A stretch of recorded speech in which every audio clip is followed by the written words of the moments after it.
welcome to the Marc Steiner Show. I'm Marc Steiner at The Real News, and it's good to have you all with us.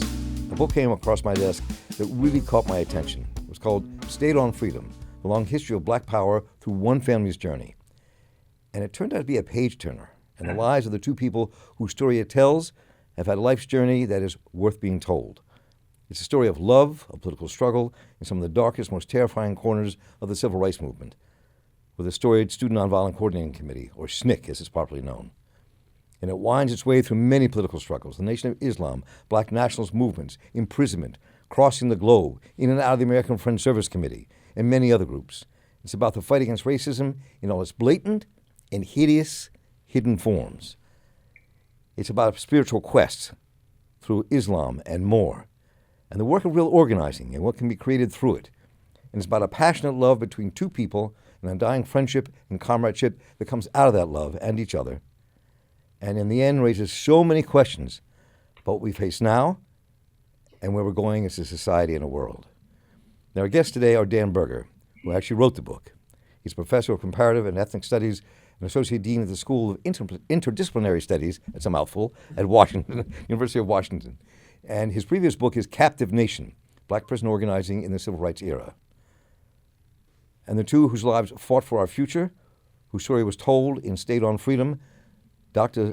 Zoharah Simmons is a professor emerita from the University of Florida, where she taught African American, religious, and women's studies. She's a veteran of SNCC and of the Black Power women's anti-war movements of the 1960s, and she's a founding member of the National Council of Elders and a board member of the SNCC Legacy Project.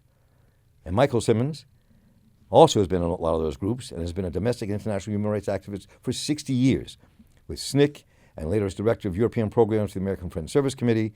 And his work took him through Africa, Asia, Europe, and the Middle East. For 18 years, he co-founded and ran the Rade Salon, which is an independent human rights organization in Budapest, Hungary. And he saw courses in Afro-American history and U.S. elections at that college of McDaniel College. So, folks, welcome. Good to have you with us. So really glad to be here. Yeah, thank you. That introduction, I do have time to talk. But it's good to have you all with us. And Dan, let me begin with you, just because I'm curious about, for our listeners and viewers, to take us to the place that started this book and how you met these two people. Yeah, so, I've always been interested in history. I became an activist when I was in high school, but I didn't really have a sense of what to do and how to do it. You're not alone there, by the way. Yeah, certainly. So I arrived at the University of Florida at the same time as a student, as a freshman, in the fall of 1999. It was the same year that Zoharah got there as a professor. And she was speaking in another class, and I was just really blown away by what she shared about her experience in the civil rights movement, and what she shared about her own upbringing, which I'm sure she'll talk about, but growing up with as close a connection to enslavement as someone could have in the 1940s, growing up in the 40s and 50s. And beyond what I learned from her story, it really inspired me to do my own, go to the library, get all these books about civil rights and Black Power histories, and was just really struck by the gap between some of what she was sharing about her experience in the movement and some of what had been recorded. And after college, I moved to Philadelphia, and I met Michael, and it was sort of the same thing all over again. And so we've known each other now more than 20 years, Wow. and have had these conversations informally as friends and comrades over the years. But about 2016, I sort of asked them about telling their story together. And part of what I wanted to do was just really honor and recognize that a lot of people who joined movement of the 60s are still at it, right? That when we parse things out as like that was the 60s or that was then, we miss the array of organizations and dedication and experimentation that people are still doing. As we used to say, as love us say, it's not done till you're done. Yeah, that's right, exactly. And I think between the two of them, Michael grew up in the North, Zoharah grew up in the South. You mentioned it in your introduction, some of the different organizations and tendencies they are part of. And these are things that are so often treated as separately, but actually sort of lived together, not only within the Black Power movement, but really lived together in this one family. In this one family. And it's an incredible story. And I let me just start this way. I'm really, just to give the folks watching and listening a sense of where people come from. And Zoharah, I mean, you grew up in what I like to call North Mississippi, right? in Memphis. So talk a bit about, in the very beginning, where you grew up and how that led you to become this activist in the Student Nonviolent Coordinating Committee. Yes, thank you so much for the question. I grew up in Memphis, Tennessee, and the saying was that the Mississippi Delta began on the main street of Memphis, Tennessee. Right. So you got that right. And, it was Jim Crow all the way. And, I grew up in the Black community. And at that point, because of Jim Crow laws and segregation, the Black community was very diverse economically. I mean, my family, working class people, had not finished, in the case of my dad and mom, high school. My grandmother, 6th grade. But nonetheless, education was so important. And I was told from the earliest times that I was going to college, that I was going to, be somebody, but they too were somebody. And I knew that because of their involvement in church and the community and all of that. But as I was saying, it was diverse. And so while we were poor, I grew up in a 3-room shotgun house with a toilet initially on the back porch.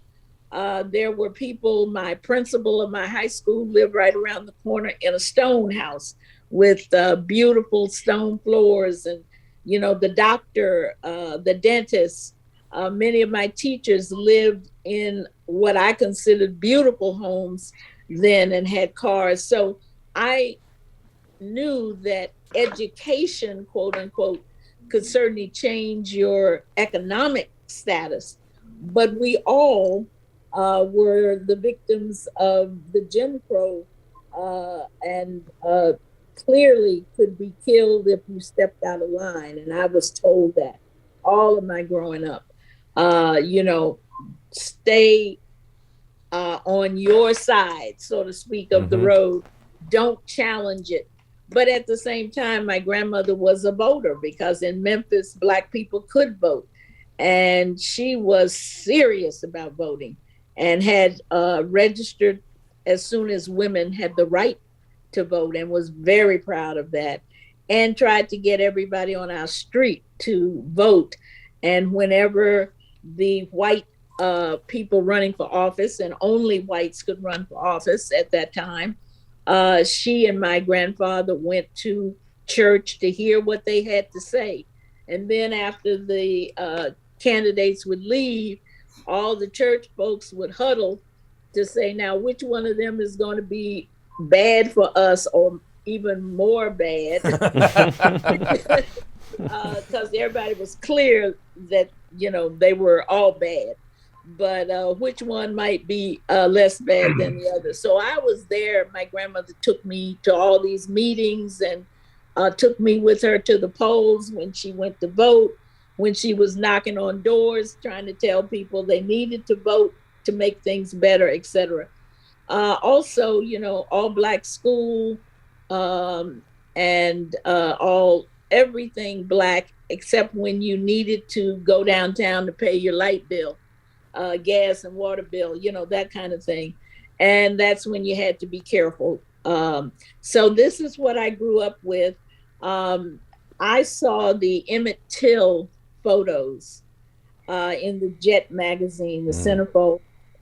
And I was so taken with the fact that here was somebody just a couple of years older than me who had been killed maybe 100 miles from where I was living for supposedly whistling at a white girl. And that And I found when I joined SNCC that many of my comrades had all been moved. We called ourselves, the Emmett Till generation. Mm-hmm. And I remember thinking, I'm going to do something about this. This is outrageous, and we have to change it. No matter how much my folks were saying, these people will kill you if you try to change it. It was like, they're killing us anyway. So that's how I grew up. It was a warm and wonderful community, a wonderful school, but at the same time, around us, we knew danger lurked if we stepped out of line. And Michael, your roots are South, but you grew up in Philly. Yes, I grew up in Philadelphia, and it was much different from what Zoharah is describing her reality to be. The issues of racism were not really prominent on my mind because I didn't have a language for it. Because I went to integrated schools, but we lived in segregated neighborhoods, so I did not engage with my classmates after school, just during school. But at the time, I never gave it much thought. It was just the way it was. That I lived on a very small street, and we had a couple, three senior citizens, whites, who we collectively looked after because they were elderly. There was no, them being white was just an objective reality, but it meant nothing to me. And they were very nice, and and they were, one was an alcoholic. We kind of talked about him, and but the point is that he didn't hurt anybody. He just drank, and there were two sisters that back in the parlance of those days were called old maids, who ironically came from Williamsport, Pennsylvania, where I wound up being in jail at, and then a German woman who was just the salt of the earth, as far as I'm concerned, in terms of how nice she was. But the point is that I really did not, anything I experienced, it never occurred to me that it was racism. I mean, problems that I had, some problems in school in terms of challenging authority, but again, it never occurred to me in racial terms. And I went to high school, integrated high school, blacks and whites, and again, any conflicts were not treated in racial terms as I perceived them. So that my childhood was nowhere near as traumatic as Zoharah, but our commonality was Emmett Till. I was only, 10 years old when that happened, but I can still remember looking at those pictures, and not just looking at those pictures, but because I was one of those northern folks from the whose parents were from the Great Migration, Right, who spent time in the South. So I would go to Macon and Augusta, Georgia, Rock Hill, South Carolina, and my cousins used to tell me, the same thing that Zoharah's parents told her. But coming from my reality, I just sloughed it off. I said, "Oh man, come on, we these white folks." And I said, "Hey, I'm not scared of these people." And I never had any. And then when Emmett Till occurred, it just shocked me. And then 2 years later, Little Rock, Arkansas, in terms of the school integration struggle. right. So at that point, I knew there was something different about the South.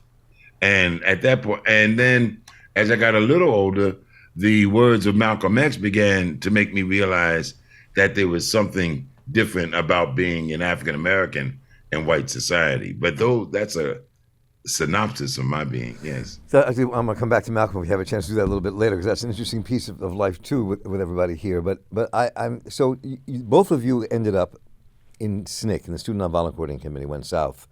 Or you just went over a little bit, but you, Michael, went south. But so let me try to get with Dan, and we can just jump in as well. I'll call on y'all, but just jump in. I mean, so you met these folks 20 some years ago. And as I said to you before, this is really an amazingly well-written book. It just keeps you reading, which is unlike many academics and how they write. So, but thank you. I'm curious how it affected you when you began reading what Michael and Zoharah went through in the South in the Civil Rights Movement. I mean, you may have read books before, and but you're young, so you were in that, right? Yeah, sure. So talk a bit about that, and then I want to get the experiences from them. Yeah, I mean, some of these were stories that I had heard well before I started on the book, right? So some of it was familiar to me in that sense, and I think being in college in Florida, you're very aware of where you are, I guess I want to say. Mm-hmm. And Gainesville is, a progressive, relatively progressive bubble compared to its surroundings, but still, you can tell which houses were the old planter money houses. But part of what always resonated for me about both of their stories is being, on the left myself, being involved in different campaigns and different struggles. And so I think there's something about, you can relate to what other organizers go through when you hear about challenges of getting people to the meeting or, trying to go from one action to the other. But then to hear about, particularly when Zoharah was talking with me or with others or researching for the book about her time in Mississippi, both during Freedom Summer and after, about having to first learn how to drive and then, out race the Klan, about having to, carry a gun with her at times, or otherwise be under the sort of armed protection of locals in the community in Laurel, Mississippi. Michael shares a story in the book about going to get, his car fixed, and the person, at the auto shop, sort of pulls out a gun because he recognized the car as a SNCC car. I mean, just the intimate and constant confrontation with violence and potentially lethal violence as just a constant companion, is not something that I have ever experienced in my political life. And to be, at the time when I was first hearing these stories, I was the same age that Zoharah was at that time, 19, 20 years old. I marched against, neo-Nazis, whatever. There were some moments, right, but never with that violence was never a constant companion in that way. So Zoharah, let me again, and please both of you just jump in, Michael. But in the book, and I want to give people a sense of this, because I think many people don't really get how dangerous and frightening it was to be a civil rights worker in the South in the 60s.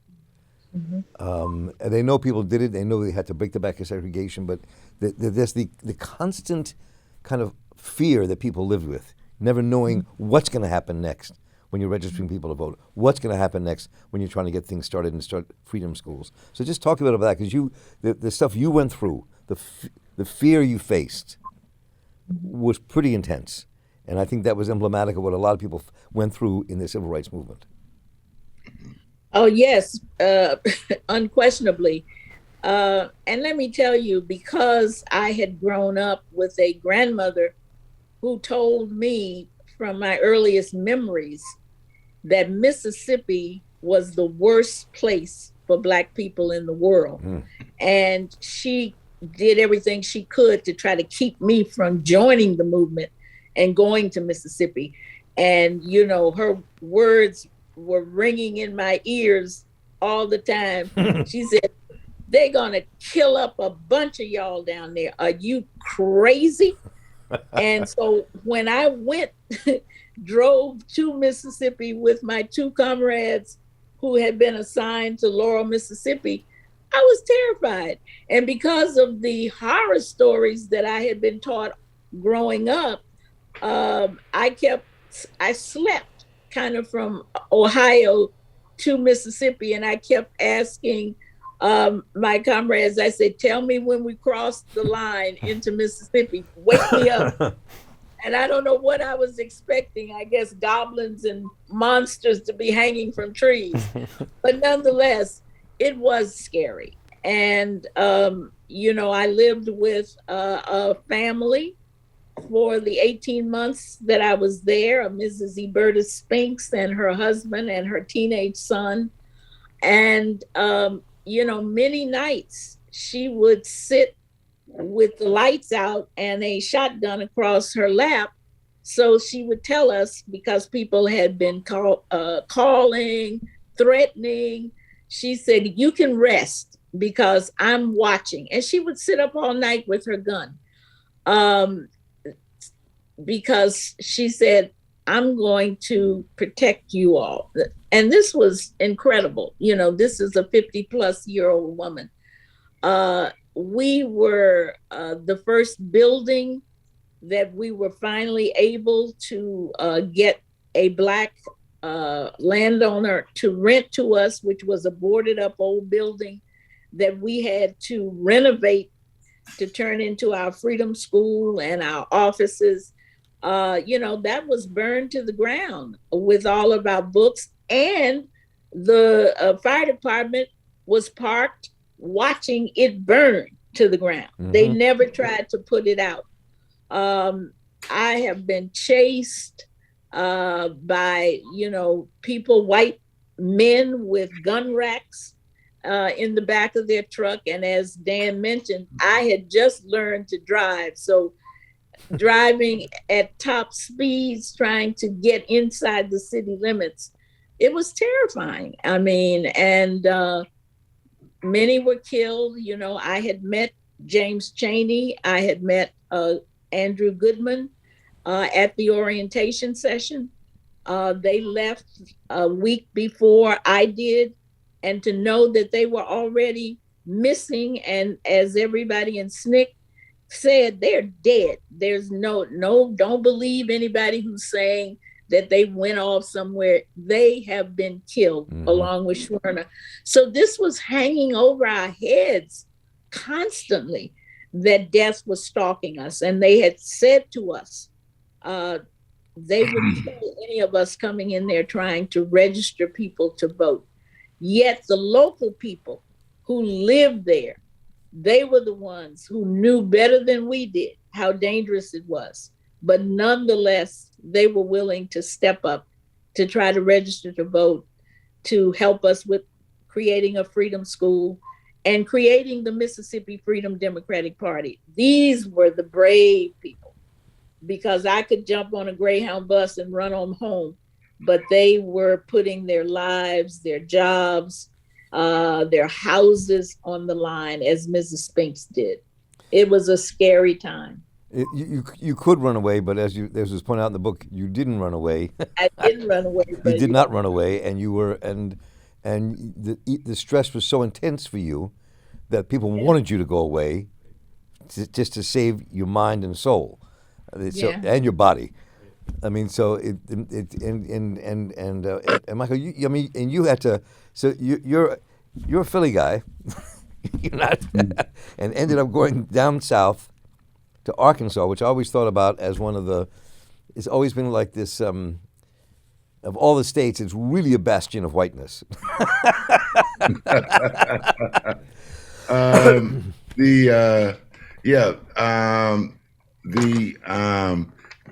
To go look at this, the points that Zoharah was making from another level. I'm just trying to make myself a note here. To look at that Dan made a reference to something that occurred to me. That to make a long story short, I had gone to a auto parts store in a place called Helena, Arkansas, which is where I was working. And I may add, Helena, Arkansas was in the same county of Elaine, Arkansas, where there had been a pogrom of African Americans in 1919, that people would talk about as if it occurred yesterday. I mean, I never heard of it at the point. Right. And right. But when I went to return this part, no protesting, no nothing, just a commercial transaction. The store owner happened to mention a comrade's name named Bill Hanson, who had married an African American woman, and it became a statewide issue. It's statewide, not local, state.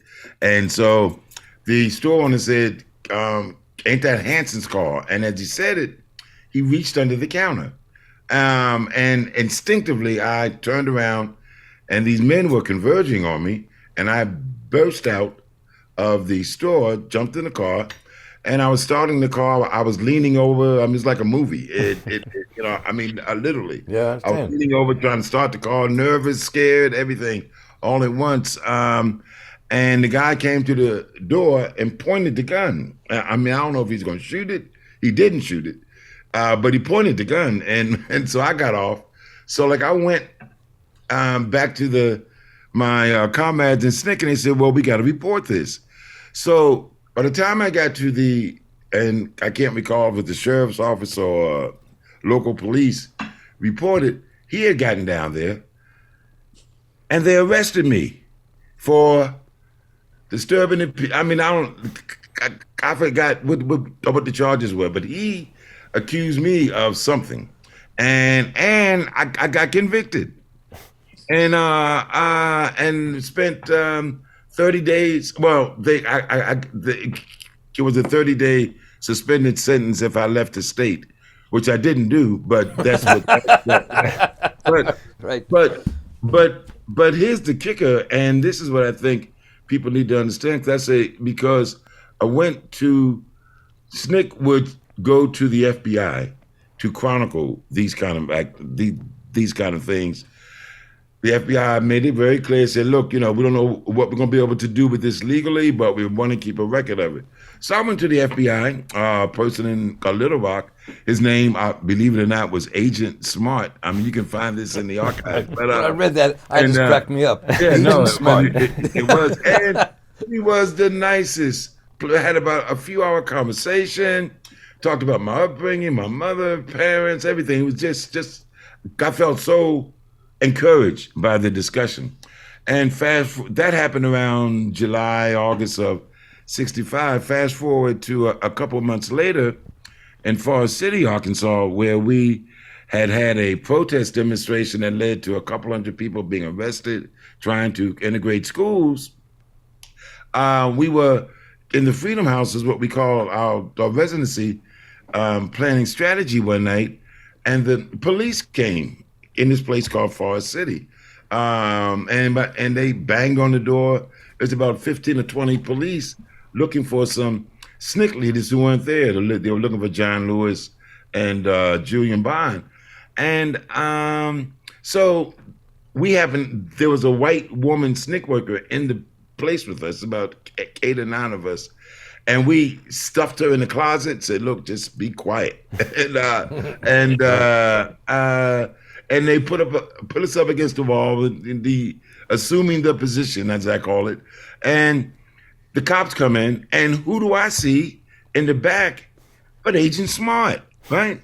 Who I just talked to a couple months earlier, my quote friend. So I said, I have my hands in the air and I look over my shoulder, and I said, Agent Smart, and before I could complete the sentence, he said, shut up, you black MF, and get up against that wall. Well, I mean, I was like, what? I mean, I didn't know. Reality check. Yeah. But, now, I tell that story because I've always tell people, what do you do when you can't call the police? And that's what, in terms of how Zoharah grew up and how the people that I was working with lived, what do you do? Or when the problem is the police? And so that's another level of having to live under that violence that Zoharah was talking about, and that it was just all encompassing, all consuming, and and they didn't allow us a way out. So yeah, that's a quick synopsis of many stories. Yeah, The rest of it's in the book that you need to Yeah, read. well, Yeah. one thing I appreciate about that story, which is also in the book, and the way that I write about it in the book is, it gets at that all encompassing violence, as Michael was talking about, but it's also that shock of recognition, right? As he was saying, like, oh, the police are the problem, right? Like this guy who was pretending to be my friend is obviously not. And the book, part of what I wanted to accomplish in the book, and what I hope the book does, is this sort of ever-growing series of realizations, right? That I think, is the journey of an organizer, right? And I think both Zoharah and Michael's stories start very local and become regional, become national, become global, right? And that ever-growing sense of new questions to ask in new places, I think is sort of part of what it means to build a life on the left.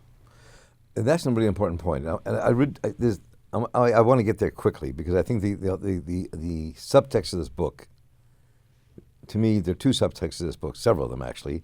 One is organizing, and Zoharah and Michael as organizers, and how that was their life and work, period, in whatever organization they were in. We want to get into that. And the other part was their love and the relationship, and how it intertwined even when they were together and when they weren't together, that it was always there, and how it ended up in this place we are today. So, make this very quick. Maybe I'll have you see if you remember Dan and Zoharah and Michael can leap in case you didn't tell the truth. Yeah. So, because we have to tell the love story. Sure. We don't have to make it long, but but we have to tell the love story. Yeah, I mean, to me, the reason why I see this book as a love story is not just the love that Michael and Zoharah have for each other, but that to be an organizer, in particular the way that they are, to be forever on the grassroots, I think is a position of love, right? Because you're fighting not only with people and in various ways, and the new people you meet. I mean, as you already heard, I mean, the way that Zoharah talks about Mrs. Spinks, that relation. I mean, there's such deep love on both sides there, but also fighting for people you've never met, right? And fighting for people you never will meet. And the level of sacrifice and dedication and determination of which we've only heard a snippet in our conversation so far, what else is that but love? So I think that to me is the overarching framework, and I think there's that famous, Che quote from Che about, to be a revolutionary is to be guided by great feelings of love. And so I want to take that seriously, right? And I think the kinds of questions that they ask, the way that they extend themselves to people in other parts of the world, sort of continually as a process, I think to me I want to see that as love. I want us to see that as love. For the two of them, I was very excited to be at the archives at the Schomburg Center in New York, going through SNCC files and to find the meeting minutes of the SNCC national meeting when they met in 1965 on my birthday, before I was born, but on the day I was born. The date. Yes, but, right. And what they were both there sort of pushing SNCC to adopt a statement against the U.S. war in Vietnam and really against U.S. imperialism more broadly. And that was the fact that they were on the same side in that position was, and where they met, it was a sort of early moment of connection, and they continued to be sort of on the same side of things in SNCC. The book talks about their work in Atlanta with what was called the Atlanta Project of SNCC. But I mean, for myself, for so many other people, you meet the great loves of your life doing organizing. It's not just this separate thing that I'm a businessman during the day, but then I might do some organizing on the side. These things are separate. No, it's all together. And so the fact that they sort of met and fell in love in the movement, I think, is a movement story, right? And the movement is based on love, and so of course, interpersonal love would come there as well. A movement love story. And there were many of them, but this was really well done and really well written, and theirs was beautiful. Yeah. So let me leap into something here. So when SNCC changed, and I wasn't there, I was a young civil rights worker in my teens in Baltimore and Cambridge, Maryland with Gloria Richardson. So we were in a different place. But I remember the vote. That was where all the black folks in SNCC voted for the whites to go out, do something else, to leave and go organize white people. I think the vote was like, if I remember it, 19 to 18 or something like that. It's close. And with a bunch of abstentions and the white people not voting. And that changed the entire nature of the Student Nonviolent Coordinating Committee. It changed the nature of the civil rights movement in many ways at that moment. I remember when it happened, when I was there, when we talked about it in the Freedom House in Cambridge, it was like we were all like, it was a very tense moment going, what does that mean? Where do we go? But what it did was, this is when a new part of the struggle started. This is where Stokely Carmichael and Black Power began. This is where the nationalist movement began to take hold, given all the contradictions in American society and the depth of racism. So let's pick up there, and because you wrote about that intensely, and Michael and Zoharah, you were in the middle of it, and it affected you all deeply, and you went into the different nationalist movements, and into the Nation of Islam. So let's jump off here. Sure. Well, I know that Michael and Zoharah will have a lot to say, but let me just step back a little bit to say that vote. Black Power was already happening. Oh, yes. Prior to that vote. So it's not where it begins, but it comes out of ongoing conversations. And the Atlanta project of SNCC was really a key, foundational catalyst for a number of those conversations. And not just a catalyst, I mean, it was coming from their own reflections as organizers in Atlanta. And this, I think, is a really key part of the book, because if you pick up any book about SNCC and nearly any book about the civil rights movement, you'll see a lot of unkind things said about the Atlanta Project. But also you'll see a number of untrue things said about the Atlanta Project. I mean, just factually untrue. So I think this book is really the first to tell a fuller and different story of the Atlanta Project and of its role in the development of Black Power.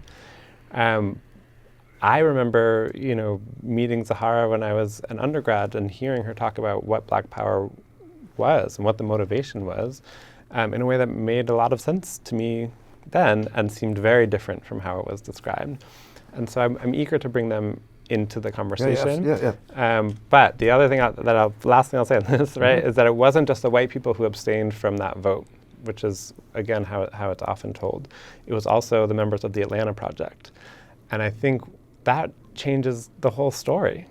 Because if it's only the white people who abstained, then it's, well, they didn't want to complicate things by voting, against their own expulsion, quote unquote, from the organization. But when you see that, the people who were sort of blamed for the results of the vote also didn't vote for it, but enough people did that it passed, you see that these ideas of Black Power and the ideas that white people needed to go build an anti-racist constituency, right? That Black communities couldn't be the only constituency if we want to end racism. That had wider sway, wider currency within SNCC than is often acknowledged. No, absolutely. No, it's a really important point in the history of the movement and history of this country and how things changed. And it's much maligned, but it's complex. And what you tried to do in the book, and Zoharah and Michael jump in here, I mean, it was the complexity that I think that you got into, and the complexity for you all as well. I mean, it wasn't just a simplistic, we hate white people, get the hell out moment. Right. It was much deeper than that. That's right. Right? Yeah. So that's the point, I think. Zoharah, if you don't mind, let me just pick up, because I want to go back to that issue of love. I'm not going to get in between you and Zoharah. You go ahead. in terms of talking, and because Black Power, I mean, throughout the narrative. In fact, this morning I heard an interview we were talking about before we started this program, where the author of a new book on Black Power talked about it in just negative terms. It's like Black Power threw John Lewis out of SNCC, Right. threw the white people out of SNCC, helped to create the Ronald Reagan movement. So I mean, but it's all discussed in negative terms, and that when we look at the reality of Black Power, and I mean that like you could visually, if you go back to the late '60s and move into the '70s, you can visually, without having any documentation, just look at pictures that what Black Power did for Black people. We started wearing our hair long. I grew up being told that I had bad hair. Right. That we kept it very short, and now it's short because I'm old. But we kept it. So we kept it very short. In fact, we were ashamed of it. Flat noses, big lips, Right. Dark skin, Africa, anything associated to Africa. I can remember almost sliding in my chair in school when something about Africa would come up, so people wouldn't associate me with it. So that then almost overnight, Black people were wearing dashikis, were growing their hair as long as they could. African American women were wearing afros. I mean, it was such a positive element just culturally, not even dealing with the politics, Right. but just culturally in the African American community. But when you look at the historiography of it, it's just created as this awful thing that descended upon Black America, and so that I just want to say that in terms of Dan's formulation of love in the context, the expansive context, that Black Power was the height of expression of love for and of African Americans towards each other. But go ahead, Zoharah. I just wanted to make That's that important. Yeah, Zoharah. yeah, absolutely. Yeah, I totally agree. uh, and I would, and you've said it, but self-love. But to go back to how the Atlanta Project began its development of what the New York Times called the SNCC position paper on Black Power. We were working there in Atlanta and Vine City, which was possibly the poorest, most rundown area in Atlanta. And this was where the Julian Bond re-election campaign headquarters had been set up. And here were just all of the direst indices of Black poverty and poor housing, poor schools, et cetera, et cetera. So this is where we were working. But all of us who had worked in the movement knew that often Black people, if there were white people in the movement, they treated them totally differently than they treated the Black volunteers and Black workers. There was this sense of that if you were white, you were the leader. And so here I was, the project director in Laurel, and if I'm in the office and one of the white volunteers happens to be there and a local comes in, the local person looks at me, looks at the white person and assumes, well, you must be in charge. And so you go to the white person to ask for whatever it is you came there for. And this was, something that a number of us had experienced. We were very concerned that Black people had to see this movement as their movement. And as Dan has mentioned, the whole issue of Black people alone cannot change racism in America.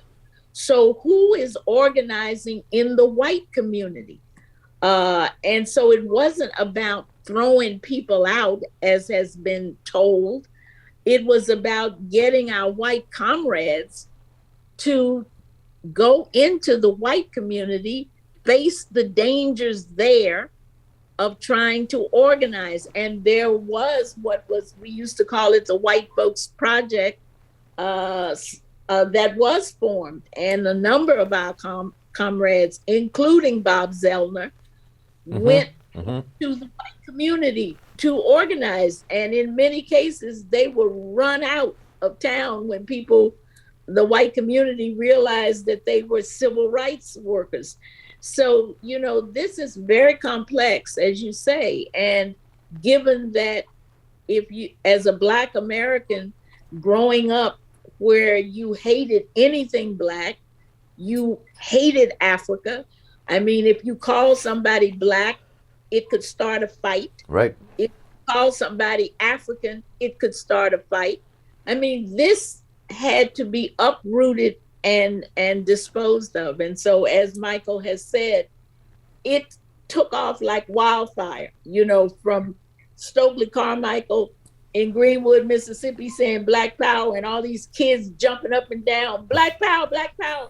I mean, it just took off like wildfire because this was something the people needed so badly. So it wasn't hate for white. It was love of self for the first time. And I could go on and on as a dark-skinned Black woman, what that meant to me to even begin to think that I too was beautiful, or that my hair was not bad, or that the fact that my nose is broad is not bad, on and on and on. So this was, I really hate that so much animosity has been directed, to say that Black Power destroyed the civil rights movement. There's nothing further from the truth. So that became a fait accompli, and it was a slow-moving process. Didn't happen overnight. Many people, Black and white folks left. Many Black folks in SNCC also left and went off to do different things. Both of you did as well in this. But I'm sorry, we're going to say something, Zoharah? I sort of chuckled and said we were fired. But let me just say, this is kind of inside baseball politics, but baseball. But what I realized in retrospect is that when you have something as dramatic as that vote represented in terms of a fundamental shift in the organization, then what should have gone along with that was a change in leadership. That because you can't have, it would be like, in perhaps extreme example, but Donald Trump implementing Obama's program or Donald Trump implementing Biden's program. That because the Atlanta Project was not vying for power. We weren't trying to become the leaders of SNCC. We were just trying to change the direction of the organization. It never occurred to us to look at the leadership after that vote. We just assumed that vote would just set the course of action. And there was a lot of resistance in the leadership after that vote to the implications of the vote, which, as Zoharah said, finally led to us kind of being asked to leave. But like I look at that, in hindsight, because at the time it never even occurred to me to think about having any official role in the overall leadership of SNCC, or any of us having a role. No. And by this time, the two of you were already in love and together. You were a couple. Right. So Right. And the love story about how you slowly merged into a couple, I think, is a really beautiful love story. And even to the fact that you are now, as I am, in our 70s, and you are still close friends. And all that just says a lot about the power of what the two of you have. It really does. But then you all took a different path, and other things were happening. I mean, and they're just when I read in the book about all the we're going to cut this part out as I shuffle these stupid papers, but I mean that how everybody from Ralph Abernathy to Malcolm X to Alice Walker, Vincent Harding walked through your lives. I mean, literally walked through your lives. It's like it was like to me it made me think of like the Forrest Gump movie. I've called myself that over the years. I feel like Forrest Gump. Yeah. But but that actually happened. I mean, so the pull that brought you and the contradictions you found. Let's just take for a moment the pull that brought you when you went back north. The pull that pulled you into both not just the Black nationalist movement, but also the Nation of Islam, Zoharah especially, and what that meant, and what change was going on that brought you to that place. Zoharah, why don't you start that? I mean, because your sojourn through the NOI was just an amazing sojourn. Well, first of all, we actually joined the Nation of Islam in Atlanta. So, we got our X's when we went to Atlanta. Mm-hmm. But of course, I got a job working for the National Council of Negro Women, and my assignment was to be the Midwest field coordinator for NCNW's Project Woman Power.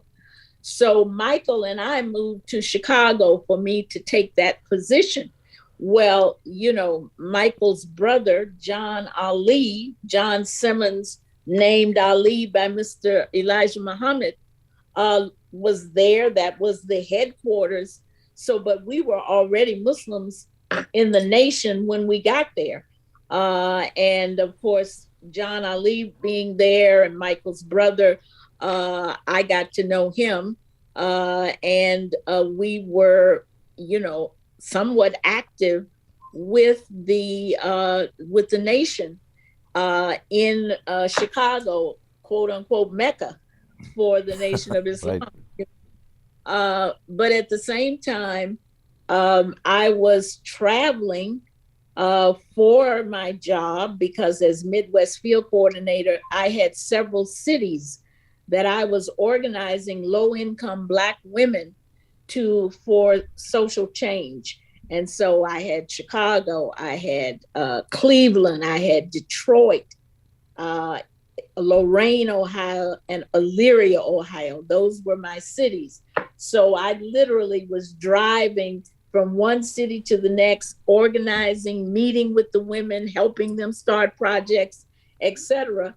And, while I was in Detroit, the Republic of New Africa had its founding meeting. I learned about it. I went, and although I was in the nation, I joined to become a citizen of the Republic of New Africa, because at that point, I was very interested in the whole idea of Black people having their own communities and using those communities, be they in the mind, communities of the mind, or literally physical communities, to do self-determination work. So then, of course, Mike didn't find a job in Chicago, and he then went to New York. And so we were like living in two different cities, seeing each other as often as we could. But Michael can talk about what work he was doing there in New York. Long distance romance. In 67, I guess from May through the end of 67, Zoharah and I were on the move, you could say, in both literally and figuratively. I mean, we were, from Atlanta to Chicago to New York and winding up in Philadelphia. My stay in New York was brief. We spent the summer there. working with an organization called the United Block Association, working with young people and on various programs, people that the culture calls at risk, which I think is a horrible formulation, or they're at risk of being impacted by racism if they're at risk. But nevertheless, and a friend of mine who had gone south with me had returned back to school. I started college at Temple University in Philadelphia, and for the first time, it occurred to me that maybe I should go back to school, because I had no intentions of going back to school initially. And so, but with that in mind, I moved back to Philadelphia, Zoharah and I, and by February of '68, wound up in resuming my studies at Temple. In the meantime, we became got disenchanted, I'll say, with the Nation of Islam, particularly its lack of activism, that which we both is dear to our hearts. Zoharah became more enamored with the religion of Islam than I did, and so even leaving it, she stayed on her spiritual quest, with dragging me along at a point, frankly. But those are the, kind of a summary of that time afterwards, and we were constantly on an intellectual quest at every level. I mean, vegetarianism. I remember Zoharah started cooking and like the Seventh-day Adventists at one point. They were just both of us were just totally exploring astrology. I mean, you name it, along with a political foundation that like we were trying to establish. One of the things that struck me about the story was is how the spirituality and the revolution were intertwined, like a dialectic together in your lives, and we kept going in and out. And I know, Zoharah, you with the Nation of Islam, for you it was as I read the book was that that patriarchy just was too much for you to deal with. Oh yeah, yes, it was. I mean, it was. When I was driving, first of all, if you were going to go to another city, you had to get a letter from the mosque. It was called a temple then, the temple that you were a member of, saying that you were a member when you went to another city. So if I'm going from Chicago to Cleveland, I have to get my letter. And then when I get to Cleveland, to the temple and show them the letter, they're saying, well, where's your husband? How can you be here by yourself?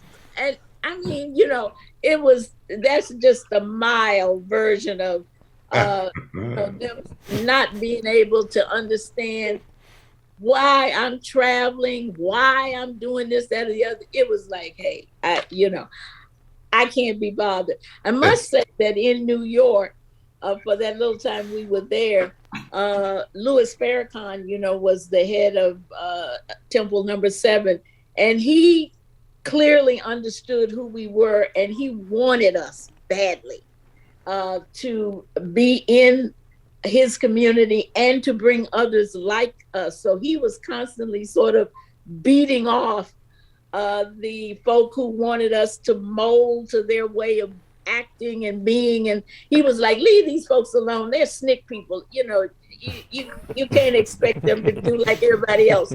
And so I just want to say that was the case. And of course, we always had Michael's imprisonment hanging over our heads. We haven't even mentioned that he was had done time there in Atlanta area because of refusing to go to be drafted and go to Vietnam.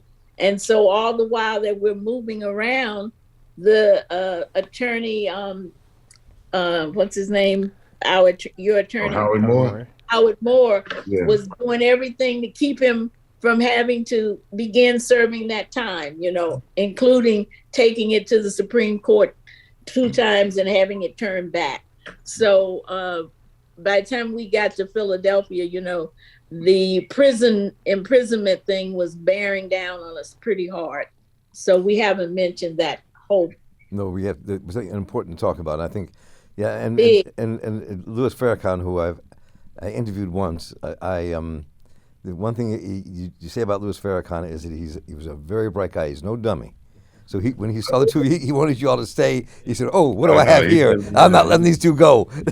He was very kind. He was very kind to us. Yeah. He really was. Yeah. So we're wrapping up here with part one of this conversation. There's a great deal more to talk about, from the struggles that they went through, both as organizers across this country in different ways. Michael's time in prison for opposing the Vietnam War, and the life they lived, the child they had, the children in their lives, where that goes, and to bring us to this, what their lives and their struggle to change America, fight racism, make a different world, being part of different communist movements, how all that files in today and what we're facing with the rise of the right wing. So you don't want to miss that part of the conversation, which is coming up next. But right now I want to thank you, Dan Berger, for the book and for having this idea to bring these into incredible people together, Zoharah and Michael Simmons, both, to be part of this conversation. And we will continue this. And I want to thank you all for the work, for the work you've done, and for the life the two of you have led, and what you're doing to make this place we live in a better place. Thank you so much, and we thank you. Yes. Thank you very much. Yeah, Thank thanks so much.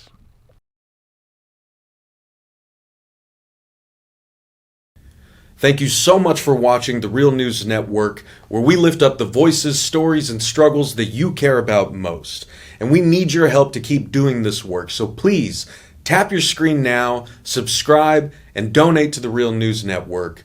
Solidarity forever.